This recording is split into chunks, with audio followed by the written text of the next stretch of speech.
ଏଇଠି ମୁଁ ସକାଳୁ ସକାଳୁ ହର ଘର ତ୍ରିରଙ୍ଗା କାର୍ଯ୍ୟକ୍ରମ ଆରମ୍ଭ କରିଦେଇଛି ଛାତ ଉପରେ। ପିଲାମାନେ ଚାଲିଲେ, ସ୍କୁଲ ପିଲା ମାନର ସେନା ପତାକା ଧରି କେତେ ସୁନ୍ଦର ଦେଖାଯାଉଛନ୍ତି। ମହାତ୍ମା ଗାନ୍ଧୀ, ଭଗତ ସିଂ ଏମିତି ଅନେକ କିଛି ସାଜସଜା କରୁଛନ୍ତି ପିଲାମାନଙ୍କୁ। କେତେ ସୁନ୍ଦର ଦେଖାଯାଉଛନ୍ତି ପିଲାମାନେ, ପତାକା ଧରି ଚାଲିଛନ୍ତି ୟୁନିଫର୍ମରେ। ଆମ ବେଳେ ଏମିତି ୟୁନିଫର୍ମ ନଥିଲା। ଏଇଠି ମୁଁ ତାପରେ ଆସି ବାଇଗଣ ଟମାଟୋକୁ ଚକଟି ରୁଟି ସାଙ୍ଗରେ ଖାଇନେଲି। ପରିବା ରେଟ୍ ବହୁତ, ଏଇ ସହିତ ପରିବା ଖାଇବା ବହୁତ କଷ୍ଟ। ଯାହା ହଉ କିନ୍ତୁ ଖାଇବାକୁ ପଡ଼ିବ। ତାପରେ ଦ୍ୱିପହର ପାଇଁ ଛୁଇଁ, ଆଳୁ, ବାଇଗଣ, ଟମାଟୋ କାଟିଲି ତରକାରୀ କରିବା ପାଇଁ। ଆଉ କଲରାରୁ କିଛି କାଟି ନେଇଛି ଚିପ୍ସ କରିବା ପାଇଁ। ଏଠି ମୋର ତରକାରୀ କାମ ସରିଗଲା। ତାପରେ ଛାଣି ନେଲି କିଛି ଚିପ୍ସ। ଚିପ୍ସ କେତେ କ୍ରିସ୍ପି ହେଇଛି ଆଜି, କଲରଫୁଲ୍ ମଧ୍ୟ ଦେଖାଯାଉଛି।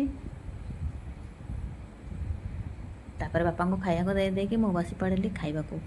ମୋ ଭିଡ଼ିଓ ଯଦି ଆପଣମାନଙ୍କୁ ଭଲ ଲାଗୁଥାଏ ଗୋଟେ ଫଲୋ, ଗୋଟେ ଲାଇକ୍ ନିଶ୍ଚୟ କରିବେ। ଆପଣମାନଙ୍କ ସହଯୋଗ ମୋର ନିହାତି ଆବଶ୍ୟକ। ରହିଲି, ବାଏ ବାଏ। ଜୟ ହିନ୍ଦ, ବନ୍ଦେ ମାତରମ୍।